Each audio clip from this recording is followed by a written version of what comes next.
బీసీలకు రాజ్యాధికారం రావాలంటే చేతల్లో చూపించాలని, లీడర్షిప్ క్వాలిటీస్ కావాలని బీజేపీ ఎమ్మెల్యే ఈటెల రాజేందర్ అన్నారు.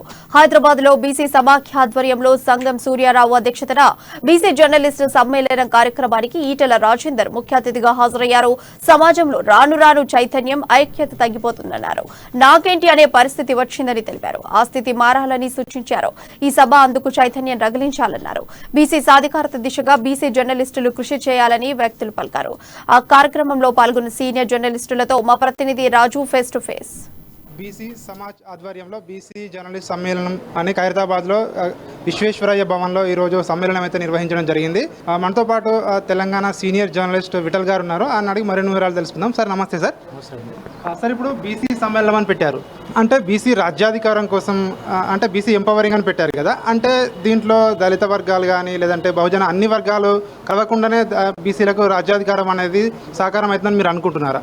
ప్రధానంగా బీసీలు అంటే వెనకబడ్డ కులాలు కాదు, వెనక్కి నెట్టివేయబడ్డ కులాలు. బీసీలు అంటే బ్యాక్వర్డ్ క్లాసెస్ కాదు, బ్రిలియంట్ అండ్ క్రియేటివ్ కమ్యూనిటీస్.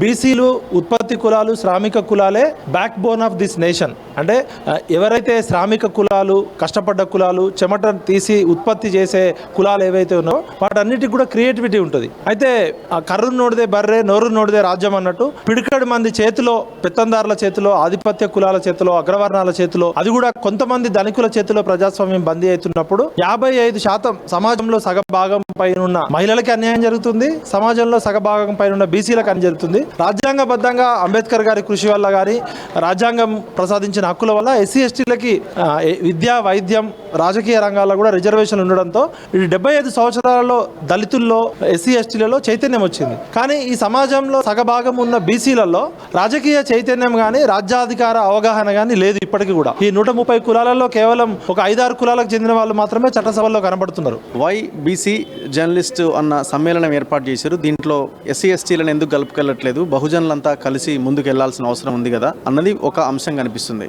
చాలా క్లియర్గా ఇంతవరకు జరిగిన లైవ్ మీరు కనుక చూస్తే జరిగిన అన్యాయం ఏంటి, భారతదేశమే ఒక కులాల సమూహంగా ఉన్న ఈ పరిస్థితుల్లో ఖచ్చితంగా ఏదో ఒక సందర్భంలో డిస్క్రిమినేషన్కి, వివక్షకి గురవుతున్నారు. అన్ని రంగాల్లో ఈ వివక్ష, ఈ డిస్క్రిమినేషన్ కంటిన్యూ అవుతూ వస్తున్నది. జర్నలిజంలో కూడా, మీడియా సంస్థల్లో కూడా చాలా తీవ్రమైన వివక్ష ఉన్నది. తెలంగాణలో ఉన్న మీడియా సంస్థలు అన్నీ కూడా కొంతమంది చేతుల్లోనే ఉన్నాయి. పై స్థాయిలో లీడర్షిప్లో ఉన్న వాళ్ళు కూడా మెజారిటీ 90% కూడా ఆ స్థాయిలో ఉన్న వాళ్ళ చేతిలోనే వాళ్ళే లీడర్లుగా కొనసాగుతున్నారు. సో ఈ వివక్ష, ఈ డిస్క్రిమినేషన్ ఉంది కాబట్టి ఇలాంటి సంఘాలు ముందుకు వస్తున్నాయి. ఈ సమ్మేళనాలు జరగాల్సిన అవసరం ఉన్నది. అయితే దీన్ని బీసీ జర్నలిస్టులు అంటే సతీష్ కమల్ గారు కానీ, ఇప్పుడు నాగపరిమళ గారు కానీ కండక్ట్ చేశారు. ఇంకా చాలా మంది ఉన్నారు పెద్దలు. వాళ్ళు ఎందుకు చేశారంటే ఈ మధ్యకాలంలో తెలంగాణ వచ్చిన తర్వాత మరీ ముఖ్యంగా బీసీల మీద ఎక్కువ దాడులు జరుగుతున్నాయి, బీసీ జర్నలిస్టుల మీద దాడులు ఎక్కువ జరుగుతున్నాయి. అడిగే నాదులు లేడు. మిగతా మెయిన్ మీడియా కానీ, మెయిన్ పత్రికలు కానీ అవి కొద్దిమంది ఓసీల చేతిలోనే ఉన్నాయి.